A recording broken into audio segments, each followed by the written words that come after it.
IVM.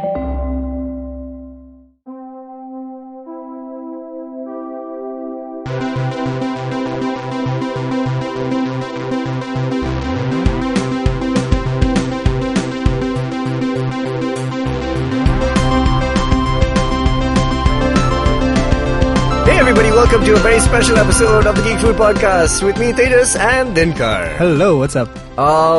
What is up? Nothing, man. I'm just been watching some exceptional movies over the last few days, and I'm still wondering why some movies are nominated for Oscars and others are not. Well, that's Yeah. how nominations work, though. No, I mean, like, it's dumb. Some of it is dumb. The Oscars are over, who cares? Yeah, I know, but I care. About the Oscars? No, I care about the commendation of some of these films. They've been commended by you, and that's what really matters. I agree, you're right. But I just sometimes I feel like this is a rant Okay. on Quentin Tarantino. Sure. But yeah, specifically, I'd say Once Upon a Time in Hollywood and Ford versus Ferrari. Two films I felt like, after now having seen a few films, I'm like, why? That's it. Ford versus Ferrari wasn't really hyped all that much. But it got won middling It won reviews. some awards and it was still nominated for. I'm just like, why? Because it's though? a standard, It's- Oscar formula-ish picture Yeah, almost. I know. It just bugged me a little bit now. Now that I think about it, so I saw two films. Prestige actors, prestige director, Literally prestige actor. sure, quite literally a prestige actor. But yeah, I saw two films which like really I loved in the last 2 days. So it was like back to back, and I was just like, oh no, why did this happen? So one was Ad Astra, which I hope we can do an episode about. Did it have ads in it? It had Astras in it, Okay. which is stars, Mm-hmm. and by that I mean Brad Pitt. Yeah. But yeah, I love that movie. I thought it was great, and I was thinking about it a lot, and yeah, man, Brad Pitt is great in that, and yeah, I think it's I'm kind of surprised that didn't do better than it did. Actually, that's one, and then last night Gave me very Solaris vibes. I haven't seen it yet, but yeah. it is kind of Solaris-y, but it stands on its own, man. It's got some stuff in it which people like us would love, about science fiction itself. Sure. The story, ultimately, any good science fiction story is really not about the science. It's just about the fiction. The fiction, yes, the humanity of it and the emotions and things like that. But apart from that, this movie does an excellent job in realizing a near future on screen that I haven't seen before. The closest it would be like 2001 Space Odyssey, doing things was looking into a plausible future and seeing how we would normalize things like space travel and things like that. Right. James Gray, the director, how I not seen more of his films, but Relatively new. yeah, new guy. Kind of cool, could be cool potentially for the future of cinema, and he's been doing some good movies before this as well, The Lost City of Z, The Immigrant, things like that. But this movie particularly, they do stuff about, they showcase what it would be like to normalize space travel and how that would affect us, and see what the political circumstances that would be. And that's just the peripheral of the movie. That's just the setting. So beyond that, we get to see a great story with Brad Pitt and Tommy Lee Jones and things like that. But great film. So that was one. And last night, saw an instant classic, Little Women, which I feel now very badly about for Greta Gerwig, because when she didn't get nominated for Best Director, I was like, oh, the movie must be pretty good, and it got nominated for Best Picture but didn't get. And then I saw the movie last night, and I was just like, man, this must have been an incredibly hard movie to make, because there are things in the dialogue and with the characters that you can't script. I'm sure you can try and script it, but it has to be directed, and for that it has to be done extremely well. And just the natural ease with which the scenes kind of play out, I was just like, yo, this is a great film. Yeah. And it was really good. Like we said in our episode last week, I feel like the direction was a huge part of it, which is what really separates it from previous adaptations of Little any Women. period piece as such. Absolutely. This is maybe the first period piece where it doesn't feel stilted, especially dialogue and just the way the movie unfolds, just with the characters. It's what a great hang with these people. And that was the best part of it. Anyway, I just felt bad about watching good movies, and then I saw Once Upon a Time. I just want to shit on that movie. I don't know why. It's actually all right, but I don't know why. I just felt bad about it. Anyway, that's about Once Upon a Time. That's to answer your question. I didn't really ask one, which but was, go on. You know, you did. You what said, is it? What's up, Tejas? What's happening? I see. Yeah, so that's where I'm at. That has been what's happening. Mm-hmm. Cool. Yeah. Speaking of good movies. Yes. This movie we're talking about today. Birds of Prey. Birds of Prey. Sorry, you're wrong. That's not the real title of the film. Okay, it was originally called Birds of Prey, The Fantabulous Emancipation of One Harley Quinn. Or The Fantabulous Journey of One Harley Quinn. Right, Emancipation of One. Or, correct, yes. It's an or title. A Birdman-esque title. Yeah. All right, which is what it is, you said, was kind of echoing, That's right? what I assumed. Because it's got birds in the title. Correct, but that is still an odd choice. I mean, has anyone confirmed that? Did you read that somewhere? No, I just figured. Just assumed, right? I just guessed. Yeah, it was a great guess, man. I didn't even realize that because I didn't think about the connection between the two films, but I see it now. I don't really see the connection between the two I'm talking films. about the titles. Which, the erstwhile title of that film. So apparently... Isn't it odd that Michael Keaton was in Birdman and then in Spider-Man he played a Birdman? Yes. Yeah. Played a bird, man. Yeah. He's also played a beetle, Juice. And he's played a bat, man. Listen, the other thing is... Yeah. This movie is still going to retain its title in the home release. Okay. Which is still going to be called Harley Quinn Birds of Prey or the Fantabulous Emancipation of One. Well, that is the title card. I think they retitled it to Harley Quinn Birds of Prey just for listings. Theaters. Yeah, just for theaters. Just to clear up that, hey, this is a movie with Harley Quinn in it. Yeah. Shame that they... Harley Quinn is still not a A-list superhero character. And for those reasons, I mean, but yeah, they should have gone with the title now that I just think about it. Birds of Prey would have been fine, but yeah, if you're trying to sell it as a DC movie, man, I think it's just up to their marketing, man. If they wanted to, they could have familiarized the entire cast with everybody, but they didn't do it, I guess, or didn't do well for other reasons. I don't think it's only the title. I think they did it to some extent. I mean, because there was some heavy marketing behind this movie. Yeah, but like, why didn't it? I think the title has nothing to do with how the movie is done commercially. Yeah, I think it was just a case of simplifying it because if you randomly ran up at a theatre and go like Birds of Prey, because no theatre I'm guessing was putting up the full name as like Birds of Prey or the Fantabulous Emancipation. Yeah, but what about like something like a Guardians of the Galaxy releasing with that title and nobody knowing it? Trailer was super strong. But Guardians of the Galaxy gives you an instant idea of what the movie could be about, right? I'm talking about the perspective of someone who's like literally just walked by a theatre and went like, hey, what's playing today? Is that what people do? Some people do that, yes. I know, I just find that amazing. Wow. If you don't look at an app and go for a movie and just like stroll, or maybe if you're in a mall, maybe that's probably it, right? Like a multiplex. Maybe like you're just looking at the papers playing? And you go like Birds of Prey. Looking at the papers and picking a movie. Yeah, that's how people do it. But you'd go like, what's Birds of Prey about? Because the title gives you no indication that it's a superhero movie even, let alone a Harley Quinn movie. Yeah, but I mean, isn't that... I mean, I feel like the title and the poster kind of go hand in hand. Would you go for just looking at the title and then say, "Oh yeah, I'm not gonna watch that"? You would know something, but I think audiences are far more informed now. But I'm just surprised that titles give you a sense of what the movie's like. Completely understand. And in case of Birds of Prey, perhaps not necessarily. Yeah, I know. Anyway, tell me about the movie itself. Movie was fine. Okay, I enjoyed it. I enjoyed it more because of the way I saw it, though I have to be honest. I went in with like no expectations pretty much, because we've been burned before by Suicide Squad and Justice League, though the movies that have been coming in have had some promise, like Aquaman, though not like up to the quality but then what quality are we really looking for from a superhero Aquaman film? have promise? It had promise, and that's we enjoyed it. I remember our review of the film was, I said it was fine. It was fine, exactly. Dumb in parts. Yes, dumb in parts. But, I mean, we're going for Aquaman, which is like a chill thing. We don't have to think about it so much. Again, expectations low. Shazam then came out, and most of us liked it. I thought it was alright. I didn't think it was fantastic. And then what else? Wonder Woman we all love. I think that's great. This movie... so I went in with kind of low expectations. I do like Harley Quinn. I think she is the best part of the Suicide Squad film. Or Will Smith, maybe. What are they? Some kind of Suicide Squad? Yes. And who calls them the Suicide Squad? Will Smith calls them the Suicide Squad. Amanda Waller? Yes. She shouldn't. If they call themselves a Suicide Squad, it makes sense. But she puts bombs into their necks. It's a murder squad.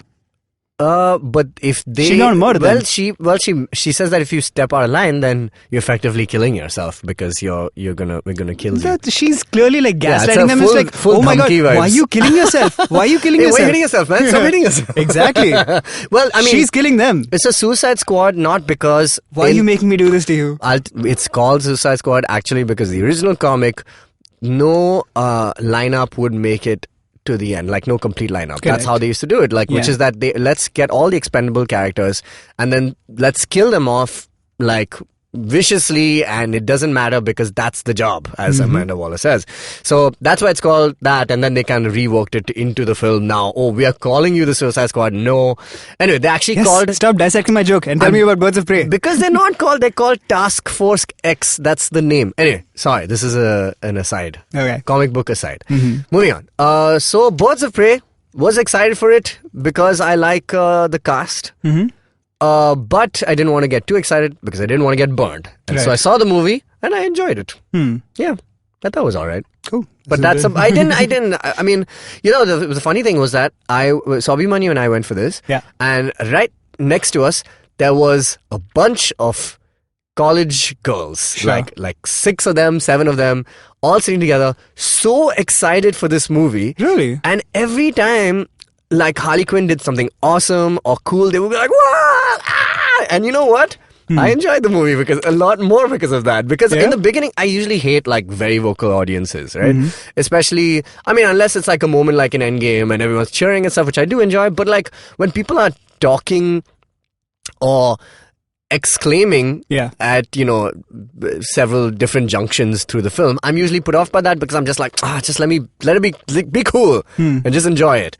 But I don't know, for some reason these girls were there and they were like cheering and they were just excited, and it was perhaps because the movie built around that kind of exactly, and reaction. It was yes, it is very much so, and I don't know what it is, but like I mean I enjoyed it a lot more because they were enjoying it, so their energy was a little infectious. But the other point of the side of it was like I thought about it and I was like, man, I don't know how many films there are like this where just girls go and just like whoop and cheer and see like kicking ass and stuff on screen. And it doesn't happen very often. Nah. And Charlie's Angels tried it recently. Exactly. Or Charlize Theron in many of her action films. Atomic Blonde. Yeah, but those movies are still different. Like those are like hardcore action films. I mean, I guess Charlie's Angels probably fits the same vibe. But specifically in superheroes, definitely not. Definitely not. But this movie did have that vibe, and it does it better than maybe like I thought it was done well. The movie is well directed, and it's not perfect at all. Sure. But the story is simple enough to justify its existence. And overall, yes, I would agree with you. It's a decent movie.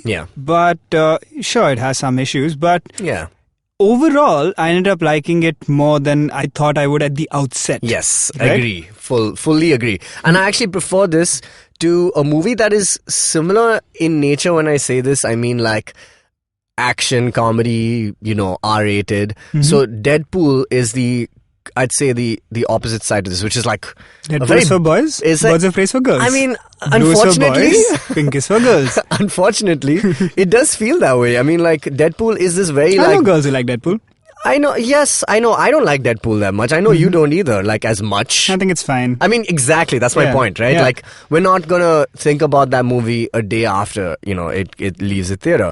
And, but I don't know, for some reason I preferred this movie over Deadpool. Over Deadpool? Yeah. I think I did too. Yeah, and for I don't know some what it specific is. Reasons that we can get into. So, we can talk So these about are overall impressions of the movie. Let's take a break. We'll Yes. come back and talk about bits and pieces. Sure. Hey everybody, welcome to another amazing week on the IVM Podcast Network. If you aren't following us on social media, why aren't you? We're IVM Podcast on Twitter, Facebook, and Instagram. I'd like to thank our sponsors this week, Paytm Money and HDFC Life. We appreciate our sponsors, and hey, this doesn't happen without them. On Advertising is Dead, Varun is joined by Harshal Karia, founder and MD at Shebang, to talk about managing your workforces and building businesses around them. Harshal was also an earlier episode of Shunya 1. You guys should check that out. On Cyrus Says, Cyrus is joined by Piyush Sarkar, painter, poetess, and actor, to talk about how she started in all of these different fields. On Mr. and Mrs. Binge Watch, Janice and Anirudh talk Netflix's TV show Sex Education. On Edges and Sledges, DJ talks to Adam Bell from the New Zealand-based Cricketers podcast. They talk about the India versus New Zealand ODI series and identify the big performers from both sides. On The Habit Coach, Ashton talks about being open to exploring mysticism and spirituality. On the Empowering series, Zarina is joined by actor and storyteller Sheena Khalid to talk about her theatre journey. On Golgappa, tune into a Laugh Riot episode where host Tripti talks to Karan and Neil from Bhadipa. On our Kannada podcast Thale Harate, Ramya Bhaskar and Sridhar Pabisetti talk to Ganesh and Pawan about reimagining school education for Industry 4.0. On Tapri Tales, Madhuri tells a tale of her struggle with keeping cockroaches away from the kitchen while wondering why there are no cockroaches in her mother's kitchen. On Agla Station Adulthood, Ayushi and Ritasha talk about decisions and choices that we make based on religion or superstitions versus logic and science. And with that, let's get you back to your show. Welcome back to the Geek Food Podcast. We are talking about Birds of Prey. So, yes. Tejas, when this movie started out, I was kind of annoyed. Why were you annoyed? It starts with this animated prologue. I actually really like that. I thought it was trying too hard. So there's a bunch of typography stuff where Harley Quinn says something and it pops up in text on the screen. That's the thing. I know. So what I didn't like about this was it felt like the movie was trying too hard to be self-aware and internet-y. Like, this is the kind of stuff you'd see in videos on the internet in 2017. Yes. And I'm like, you're a movie, you should be setting the trends, not trying to follow them. And it's very similar to what Suicide Squad tried. Yes. So stuff like title cards or gimmicky fourth wall breaks and stuff, I think when done stylistically well, they can really work. Scott Pilgrim, for example, does that kind of stuff all over the place. Really just weird visual language that works for it. Here, it felt like it was trying to go for that vibe, but not quite nailing it. Well, it's also 10 years after Scott Pilgrim did that, Exactly. Yeah, so it has been a moment since that was a trendy, cool thing to do in cinema in modern, contemporary when Scott context. Pilgrim did it, they almost literally invented that. Yeah, that precisely style. what I'm trying to say. But these guys are quite literally it's like they downloaded an After Effects template and went all right, let's try and make this movie a little more zazzy. They went some zazz, and they had zazz in it as well. I wanted to kind of make a point about that. So I think this movie has, apart from them changing the title of the film, all that stuff, it has some heavy lifting to do in terms of trying to set up all its characters and not do it as terribly as Suicide Squad did. You can tell that they've learned from Harley Quinn, right? Yeah. Because they need to set her. I mean, that's what the movie is about, essentially, her breaking out on her own. Yeah, but you know what? And I think they have learned their lesson from Suicide Squad in many ways. Because this does feel like it is a more it's judiciously used. They've tried their best to not overuse it, but at the same time it is there. But I didn't mind it. The funny parts of it are, you can tell there's this whole bit in the movie about how Harley Quinn has wronged a bunch of people, and she's trying to figure out why. So whenever someone turns up, there's a title card that pops up, which I didn't think was terrible. I thought it was done okay. It wasn't done it wasn't done too fine. often. Okay, so I'm judging by the yardstick of the movie itself. I feel like those were shortcuts. So that had some value beyond just being a gimmick, right? Yes. When the text of what she's saying pops up on screen, I'm like, why are you doing that? Clearly you were we need some energy in the starting of the movie. Or that animated prologue. I think the animated prologue could have been funnier. It just seemed let's do it in animation, to do a thing. The title cards, relatively speaking, made sense because they're kind of funny. They part work with her narration. They're but that's part of the thing, story. right? She's an unreliable narrator. Sure. And you know what? And the thing is that it feels okay, cool. If this is going to appear in any movie, it ought to be in the Harley Quinn movie because she herself doesn't really know. Even the fact that the timeline of the film, the events are kind of displaced and non-linear. I felt that's also kind of true to how to she Harley would Quinn's style? Yeah, exactly. So in all of those areas, I was just I would forgive it. My actual complaints for the film are I mean, that's not my main complaint. Yeah, I'm saying that's something we're forgiving when there's no need to, because I think when this movie really comes into its own is when the characters, the birds of prey themselves, start hanging out with each other and in the action. So they could have leaned into that more. And the story, like we said, is a fairly simple, straightforward thing where there's a MacGuffin involved. There's a kid who has to be protected. She's the MacGuffin, right? Essentially, the kid herself. Yeah. But basically it's a very traditional structure almost, where it's all right, gotta protect the kid. You make your villain seem like a good person because she's working to protect a kid, essentially, right? They kind of try to get a little too much. I mean, basically, maybe they didn't try to get into it too much, but whenever they try to lean on Harley Quinn's emotional development, I feel like they faltered a bit. But when it came to like, let's just see some like cool kicking and punching and everyone lean into like the loud over the top aspects of the movie, that worked a lot better. Like the action was actually pretty solid in this movie. I really enjoyed it. I was a little iffy on the action in some parts. Yeah, I think whenever they try, like I really don't like the gratuitous kind of slow motion a lot. Like that's not my... That was poorly done in some parts. But I feel like when Harley Quinn breaks into the GCPD, right? Yeah, I thought that was cool, except for the slow motion bits. But when there's like fluidity in the action, it's just like non-stop kind of stuff. Which like, happens again towards the end. It does happen. When it's just her and she's like plonking dudes on the ground, there's this your typical ramping of speed up and down. Which I've always wondered... Typically, when they do that, it's like someone punches a dude, he goes like flying off into space, and they do the slow motion on flying. Yeah. And because at I think impact, that's they speed cool, it up. Right? But I'm like, you want to see the impact in slow motion. I think it's because cool. people want to see people defy gravity. That's it, right? Like, and you want to see a guy get flipped over. I want to see dudes get pancaked. The cool thing was, actually the only time I feel like it was used effectively was when she was either blowing people away with the shotgun, which had like... either those hacky sack kind of bullets which is cool. or the confetti kind of stuff. That was cool. But everything else, when there's like a little punch here and there, I'm just like, do we really need to slow down for this shot? Like, it feels unnecessary. But I feel like other than that one sequence, it didn't happen a whole lot. Well, it did enough for it to bother me. But the other thing that I almost now despise about this is the use of the soundtrack, right? Like just the pop songs. I don't know, maybe I'm just in a phase where I'm not enjoying that right now and I'm enjoying like a lot more scorey kind of stuff. But how cool would it have been if you gave Harley Quinn a cooler score than rely on just like OST? I get it, like that's a trend that's happening. It's not just a trend, like you were saying about the other stuff. That's a very Harley Quinn character move. Yeah, I get it, but it was then Suicide Squad as well, right? Yeah, like this then to Deadpool represent. as well. Same with Guardians of the Galaxy. These are like your self-aware, quippy characters. They are going to have pop soundtracks. Yeah, I know. It's just, maybe it's just the use of it. Like, it wasn't as bad, but I these feel are the like two it things. wasn't too I think over the slow top in this motion movie. and pop songs and this kind of style. So these are just like different stylistic things we have quibbles with. Like personally, the pop songs and the slow motion didn't. Like the slow motion, I've always had an issue with, so it didn't surprise me. Pop songs, I didn't feel were as over the top in this movie as they have been in some other cases. Yeah, so I thought it was fine. But so those are we've the things literally that just bothered me. taken pet peeves of ours and gone like, I don't like that it's in this movie. But that's what kind of inhibits it from being better. Like it does make it like, because I'm okay with the story. I think the story is fine. Like I'm not. I feel like on a thematic level, like beyond, I don't think the issue with this movie is the direction of it or the treatment of it so much as I'm not sure what this movie is trying to go for. I feel like they could have leaned in a lot more to going over the top and funny and hammy, because in the parts where they do that, and Margot Robbie, this is a tough character to play, I would say. Yeah, she's great. She's still great. She's still killing it. It's a tough role to play, especially because it's not as easy as, with something like the Joker, for example. The Joker is supposed to be a menacing character, right? And like pretty much any version you've seen of it, people are trying to go scary. Like, I mean, I say trying because Jared Leto also played him at one point. Woof. Okay. Sorry, Jared. All right. But with Harley Quinn, she's supposed to be... Sorry, go ahead. She's supposed to be endearing and funny and over the top, but also a badass. That's a much tougher balance to strike. Yeah, I think there have been multiple variations of this character. Having said that, it has spawned... the character did come from an animated show. And then in the comics, it's gotten a lot darker, but I think the role she's trying to play is still the silly one, which kind of feels...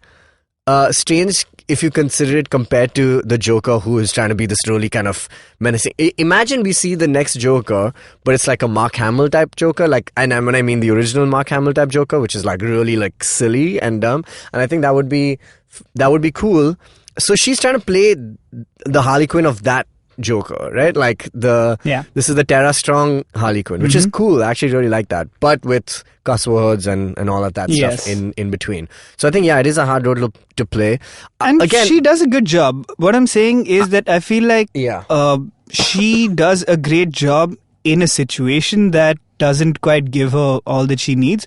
Like the fact that it's an issue we had with, say, Deadpool 1 as well, and maybe Deadpool 2, though I don't remember, where I was like, beyond the quips and the, like, everything else, you're just doing a pretty standard superhero movie, but dressing it up. Yes. I felt like they dressed it up, but the story itself didn't lean into the best parts of it. Like, they don't really even get the birds of prey together until the end of the movie.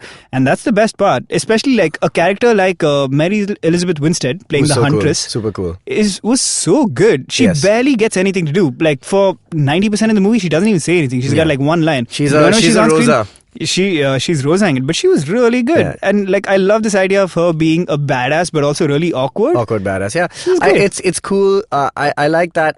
But again, you know, like, for this movie, I don't know, man. Like, when I went into it, I was not really, like, I was not going to go like, oh, the Harley Quinn movie should have had more depth to it. I get it. Yeah, but I'm not even comparing to my expectations going into the movie. Yeah. I'm just saying that some things about this movie clearly worked and some things didn't. And I feel like they didn't need to try and strike a balance between being serious and funny when they could have just leaned into the stuff that was working.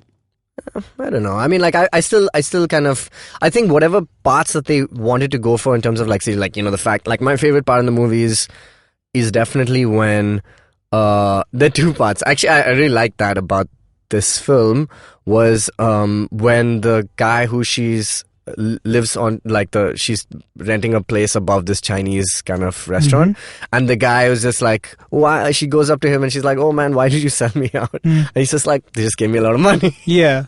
I thought that was so funny. And the second time that happens, I don't think that was supposed to be funny. Oh, like, really? It was supposed to be like a big emotional moment for her, I thought. Yeah, which is why I thought it was kind of like, why are you doing this kind of thing? No, but it was handled very lightly. Maybe I'm mistaking. From his end, I think on her end, she like had this moment of realization because her character flips at that point, right? She's like, all right, then I'm going to sell out the kid. Exactly, which I actually like that. That is the depth of the movie for me, right? Like, how much are you going to, like, basically how far are you willing to play the game? And then, like, are you going to look out for yourself or are you going to look out for others? So that's, like, basically, fundamentally, that's what they're kind of going for in the film, which, yeah, I agree, they could have gone a little more into that. I feel like they could have gone into that part, but the fact that they left it at that is also fine with me, man. Like, I wanted to have like an enjoyable time in this movie, and it's fine with you because it is broadly a fine movie, which I'm saying as well. So these aren't like major issues that I have. I'm just saying that this could have been, with what they already had, a much better movie than it ended up being. It could have been more than fine, I believe. Yeah, maybe it could have been a little more audacious. I agree with you. I think, maybe if it, have you seen like, maybe like the first, what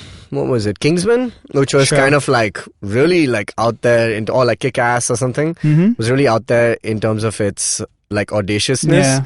Yeah, maybe you could have done something like that. I feel like they could have. I think the issue with this movie is it seems to be pulling a lot from like trying to be like other movies more than doing something incredible by itself. Yeah. And that's the real shame of it. That's why it feels like a strictly fine movie, and that's why I don't know how much it'll live on in memory. Yeah, you're right. Like a year from now, you're going to be like, oh sure, that was a fine movie, and possibly not even remember a lot of it beyond certain points. But I think they had the potential to do a lot better. I hope they get another movie, man. Like, I think they will. Yeah. Especially because like, it didn't do terribly at the box office and stuff, and it was fine. Margot Robbie managed to get this made after Suicide Squad, and that's saying something. Yeah, that's true. But she's going to be in the Suicide Squad, so that's probably going to be the next film. Sequel as well. But I'm saying this especially because there is currently a better version of Harley Quinn that does all this stuff playing, which is DC's animated version of Harley Quinn. I was going to bring that up, yeah. I feel like that is brilliant. I think it's done really well. It's also like really over the top, really gory, very like it goes R-rated, all in on the R-ratedness of it, but very well done, really funny. But I mean, those guys haven't, I mean, I'm not saying that they have an advantage, but I mean, the guys who are writing it, I mean, it was a character for animated television to begin with, so I mean they have an edge. You mean they have the freedom of doing it within animation? No, I mean that they know the character a lot better, I think. It's not the same guys, it's a completely new crew writing it. Yeah, but I'm saying like it's existed in that medium to begin with. It's like the comics are always going to do a more nuanced job sometimes, like but just I think that they are taking cues from the film version a lot more. Yeah, because was it? I've only seen like an episode. Yeah, but she switches out from the classic animated series sort of jester costume into essentially what Margot Robbie wears in the movie. That's interesting. Yeah, I mean, I have to see the entire show. But did you Even see... I haven't seen the entire... Like, I've seen about 4 or 5 episodes, but it's consistently really funny. And getting better, I feel. There is one... there's a film also, Batman versus Harley Quinn. I don't know if do you remember seeing that one? From a couple of... Maybe a year ago, a couple of years ago. That was hilarious, man. Like, it was really funny because Harley Quinn in that... she's still living in the world where like Batman is about as dark and brooding, but she takes her energy and makes them lighter characters. It's weird. It's like it's kind of weird. Yeah, I don't want to get into it, but it's pretty weird. She ties down Robin and it's like crazy stuff. But similar stuff in the animated the animated series also begins with literally the same premise, which is her and Harley Quinn and Joker finally break up.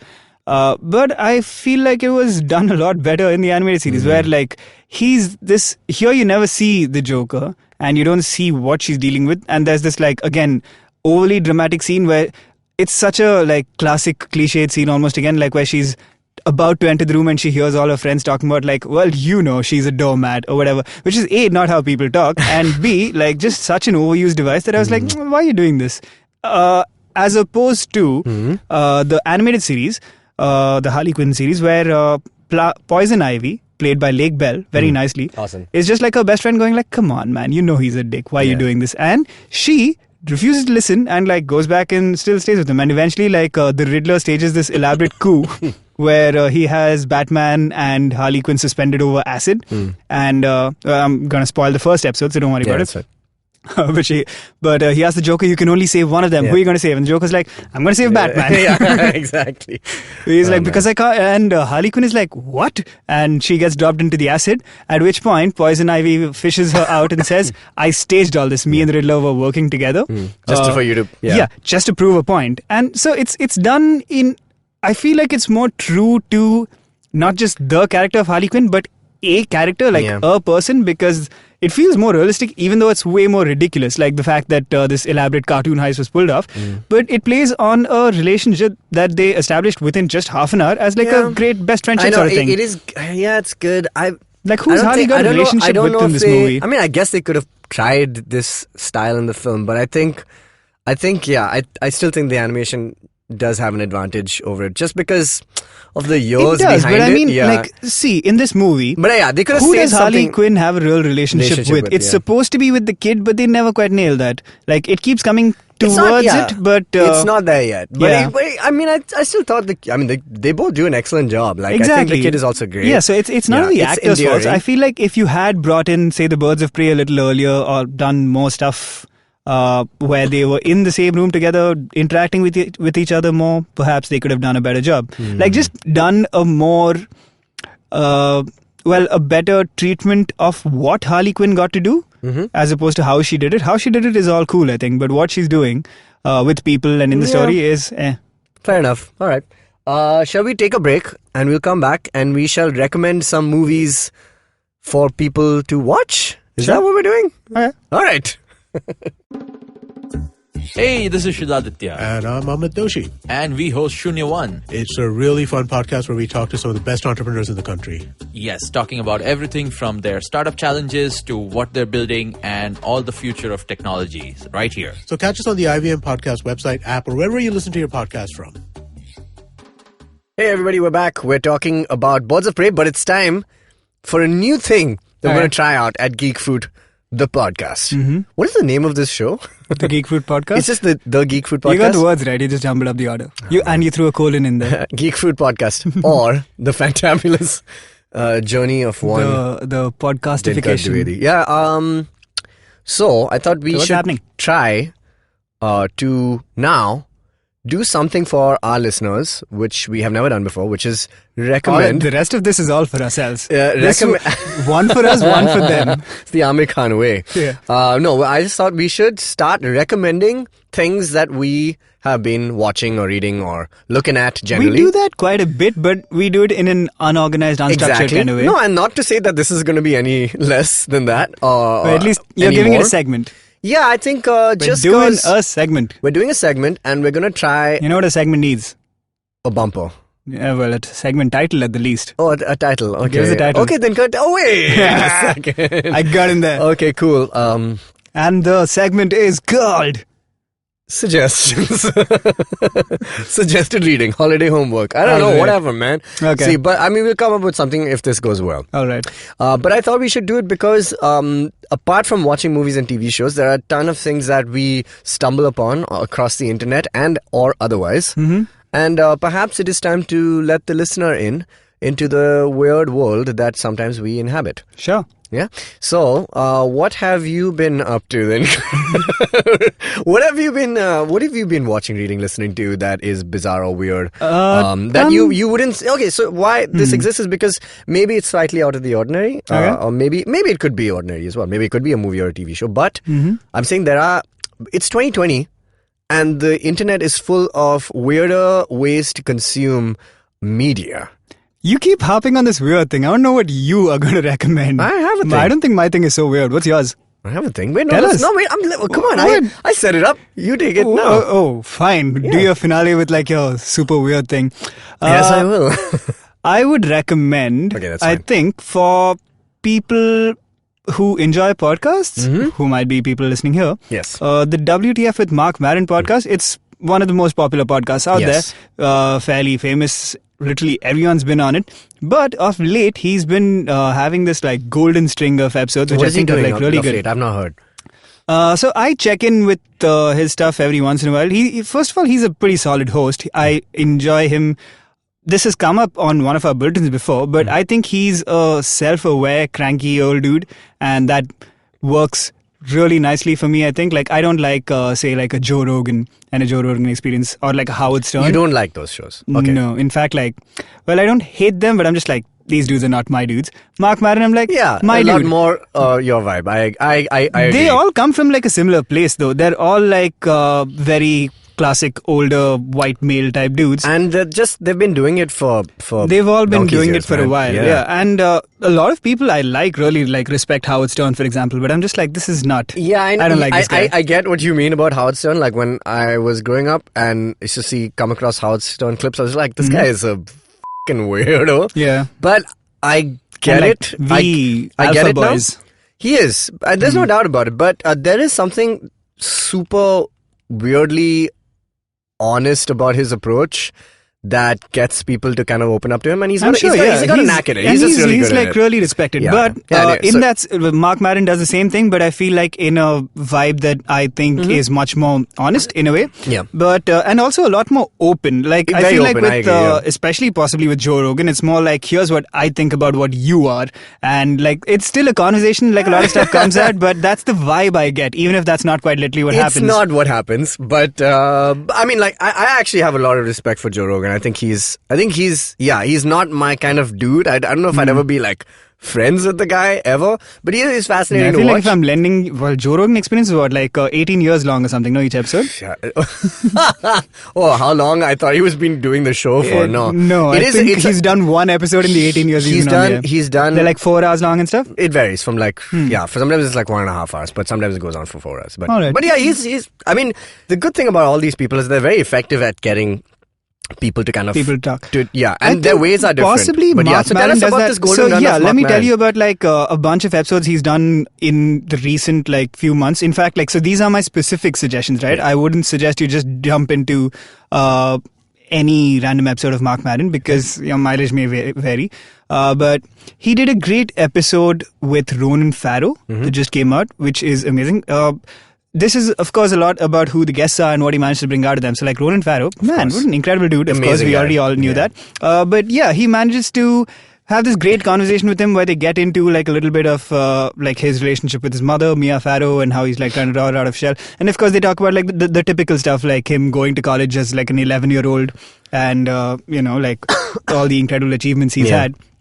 But yeah, like they have this conversation about him and his family life where at a couple of points even Ronan was like, I never thought about it that way. That is really interesting. If you can get somebody to do that, exactly. You're a great journalist. He seems to have hit this like golden vein of like doing that repeatedly. He had Bruce Dern on. Oh, nice. Freaking legend. Yeah. Right? And Bruce Dern, just hearing him talk, first of all, is incredible. So like Bruce Dern tells all these amazing stories about like how he was an actor coming up in the Lee Strasberg studio where Lee told him like, I want you to act for a year without a single line of dialogue. So like for a year, he just did all sorts of roles where he wasn't allowed to talk. Damn.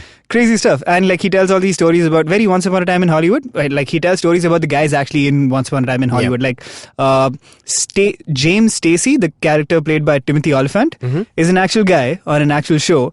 But he tells a story about how like, so you see Timothy Olyphant ride off on a motorbike, right? Yeah. James Stacey did that in real life, and literally like I saw him go off, and the next day we found out he got into an accident. He had his arm and leg amputated. Jesus Christ. Insane stuff.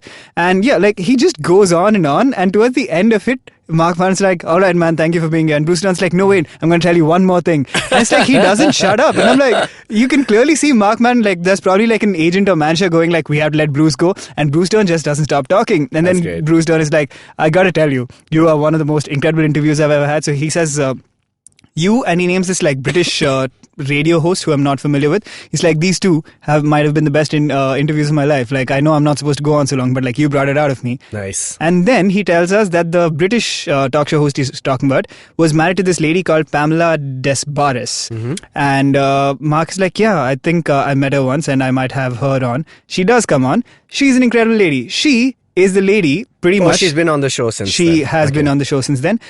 She is the lady that Penny Lane is based on from Almost Famous. Wow. She's the original groupie.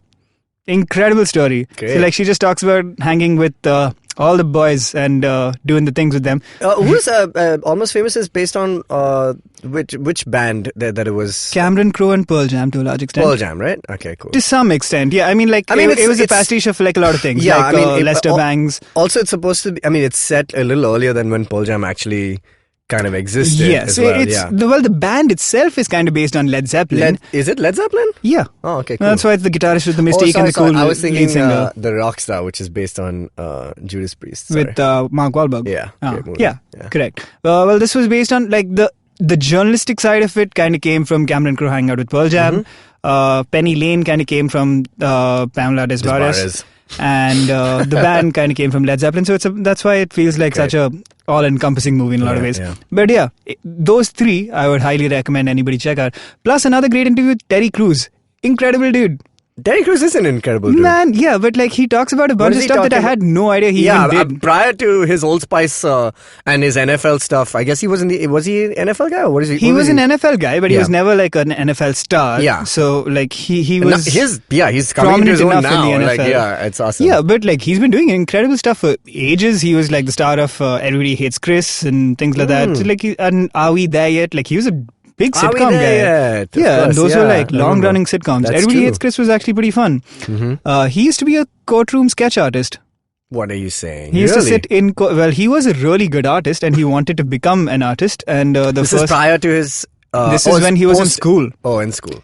He started playing football because they were like, man, you're so big and strong and athletic, you can play football. And he was like, yeah, I can. And he played it. But he wanted to be an artist. Nice. And then he wanted to be it's a classic. This is a high school musical. Dude, it really is.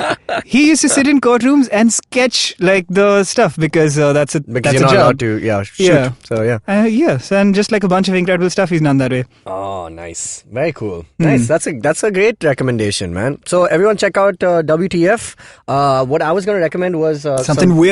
Well, not something weird. These are some games I've been playing. You built it up for so long saying it was going to be weird. No, I wanted the weird. I was just going to suggest that it doesn't have to necessarily be media or like not movies and television. It really was. It doesn't have to be art. No, it doesn't have to be. It doesn't have to be movies or television. So that's cool. So podcasts are great. I love podcasts. Tell us about games. So I want to talk about Apple Arcade, which is something I've been getting into a lot. I borrowed my girlfriend's iPad for this reason particularly. Right. But basically, Apple announced that they were going to do like a subscription model for all their games. It started last year, but I didn't get into it because I didn't have this.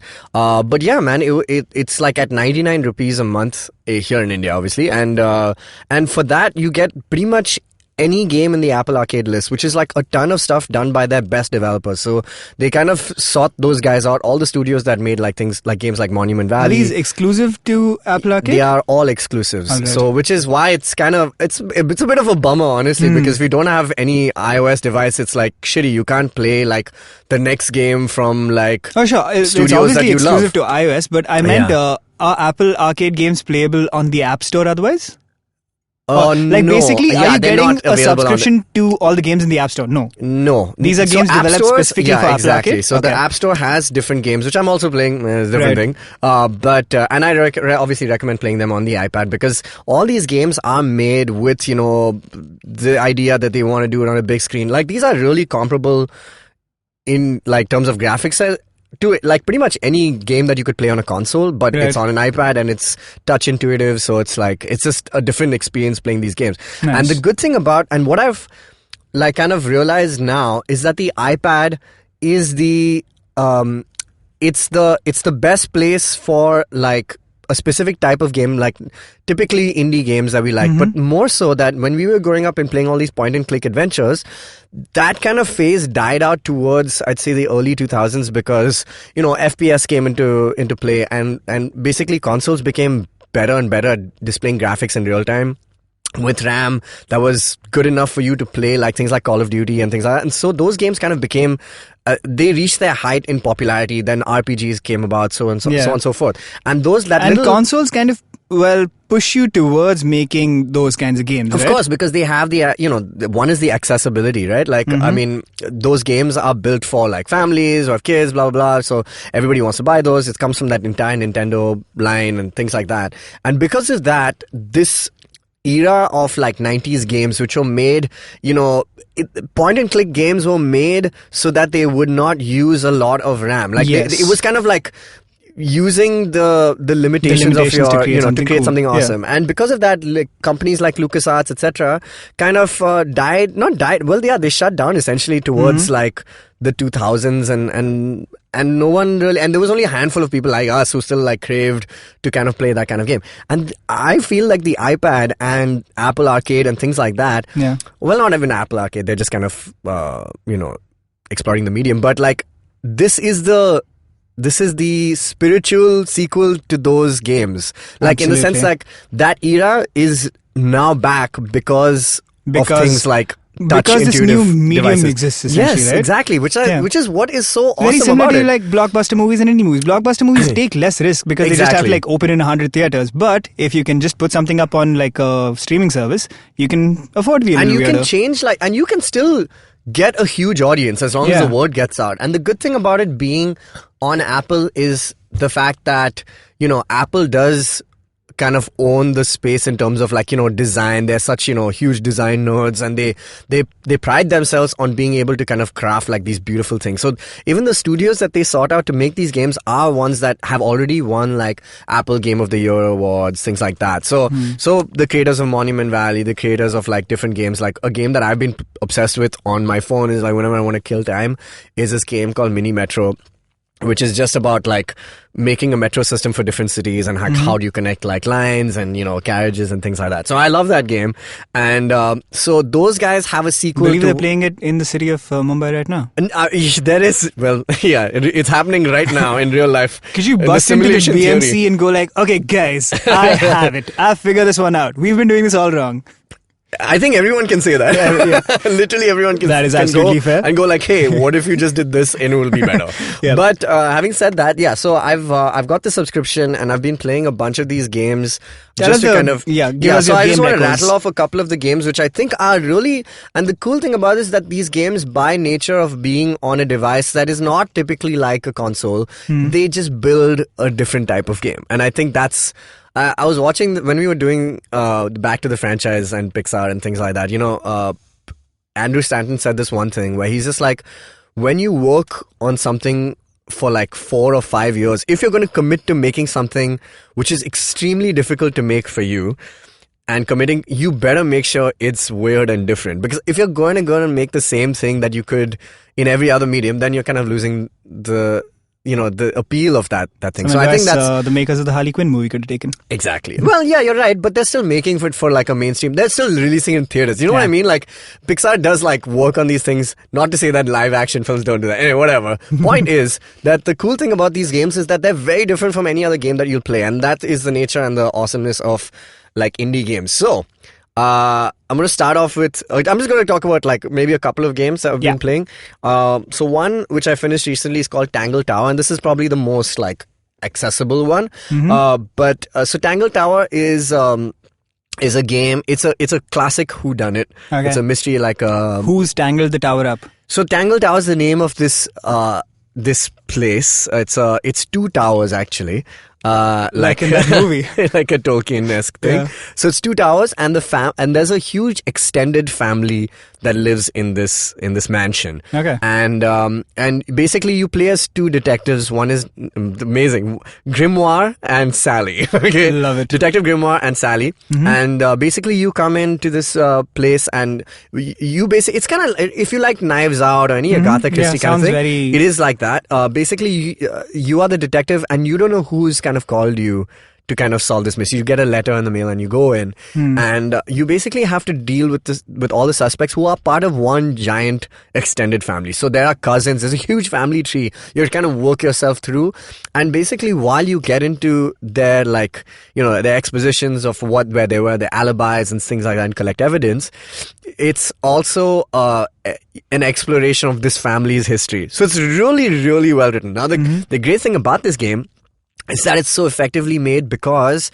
there is one thing that we all love about like whodunits, which is that there's dialogue in it, and every line of dialogue is recorded, and there's audio, right. And it's like very cartoony, like as in like the animate and the style is very cartoonesque, but they've done it in such a way that every character has been drawn in like 3 or 4 frames doing different actions. So when they kind of sit them all together, it looks like it's fluid motion. It's like a really ingenious way of doing more with less.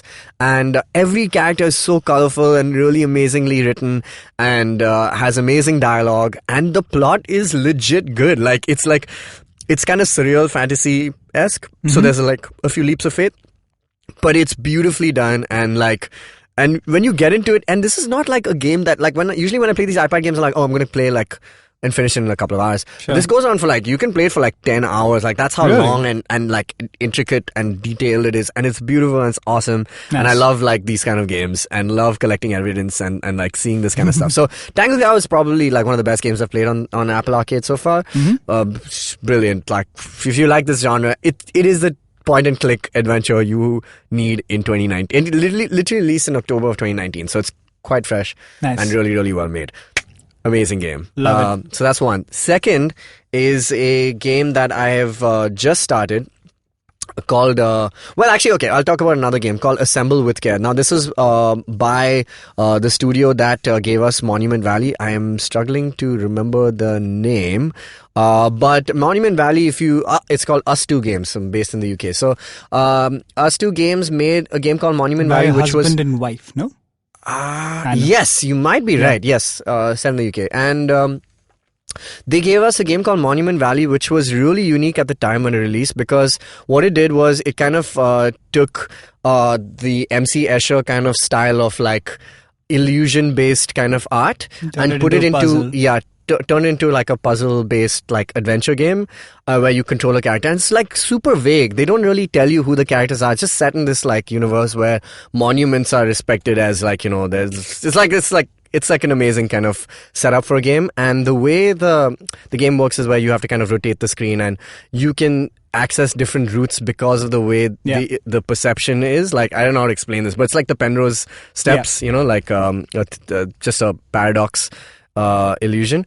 And so their new game, which is exclusive for Apple Arcade, is a game called Assemble with Care. It's a lot more straightforward, but it's like a pretty simple game, but that's really not what it's about. It's about a girl who has kind of left her family after a disagreement, and she's come to a new town for a holiday, and she basically repairs vintage pieces, antique kind of devices and things like that. And so that's the format of the game, that they give you different objects like a projector or a DSLR or things like that which have broken in some way, and you have to kind of unscrew things using the multi-touch and you basically get a very 3D intuitive look at how to kind of piece together different objects, and it's really, really awesome. And it's called Assemble with Care. But the real story is that how these objects come to you in the first place, and it's basically the people you meet in this town that you've come for a holiday. And she's like, I don't want to actually work, but then when this young girl comes up to you and says, oh, I broke this toy, can you help me fix it? And she's like, all right, cool, I'll do it. And it kind of unlocks a story about her father and how he's a single dad and he's got like, issues and he's not kind of paying attention to his daughter because he's the mayor of this town and they're trying to put together this festival. And in like 10 or 12 of these little episodes, the whole story kind of comes together. And it's also voice acting. It's like a narrative podcast essentially with these functional things in the middle. So that's what's really good about it. And I was really moved by it and it was really, really well done. So I kind of DM'd also the actress who turns out to be Sarah Silverman's character in School of Rock. She's on the Broadway, the West End version of School of Rock. Right. And so I was like, hey man, this is great. Like, thank you so much. And I tried to do this. I don't know why I've done this for all voice actors. Whenever I play a game, which I really, really love, I've done it for Assassin's Creed, texted the guy Abu Salim. I even texted Freddie Prinze Jr. after watching Rebels because those things move me a lot. And so anyway, so she replies, she's like, thank you, nobody has checked it out. I mean, not many people have. Blah blah blah, and it was great. So Assemble with Care, really, really awesome game. Check it out. That's the second and the final one, which I could talk about is there are a couple, but just to add to the other game that I was talking, give us. Just to add to that last game that I was talking about called Mini Metro. So they came out with the sequel to that game called Mini Motorways, which is now like it's basically advanced metro, which is now it's just about connecting roads and buildings and houses and stuff, and it's a lot more controls. But the beauty of it is that really it's when you're playing it on an iPad or like a large screen with both your hands kind of moving shit around, it's really awesome, and it's unlike any kind of real gaming experience that you get because it's not a typical like straightforward shoot this person or collect these items or do an RPG style game. These are weirder games trying to tell you a larger story, like an emotional story, a connection that you're trying to make. So, and the fact that you're participating in it just makes it like all the more like it involves you a lot more. So yeah, so these are these games. There's another game if you want to check out called Neo Cabs, where you play essentially like an Uber driver, but the story is it's kind of set slightly ahead in the future.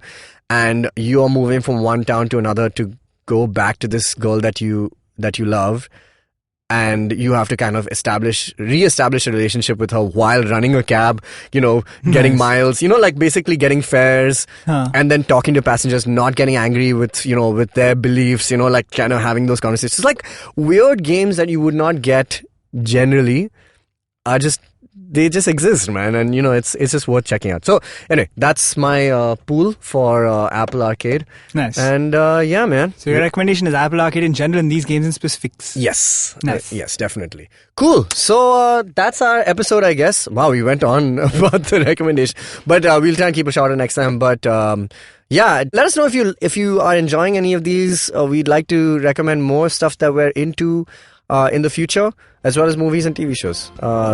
Yeah. Thanks, Dinkar, for being here. Thanks for having me. And we will thanks. We'll see you guys next week.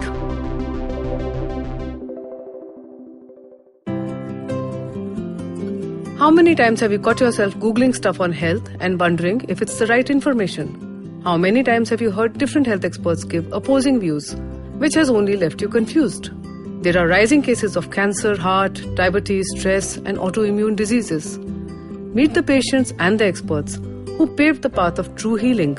Join me, Rachna Chachi, cancer nutrition coach and nutritional therapist on Heal and Hearty.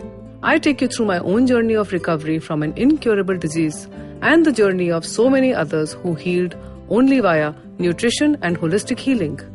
Find the answers you seek for what's good for your health and what's good for your soul. You can listen to us on the IVM Podcast app or ivmpodcast.com. Don't forget your date with good health.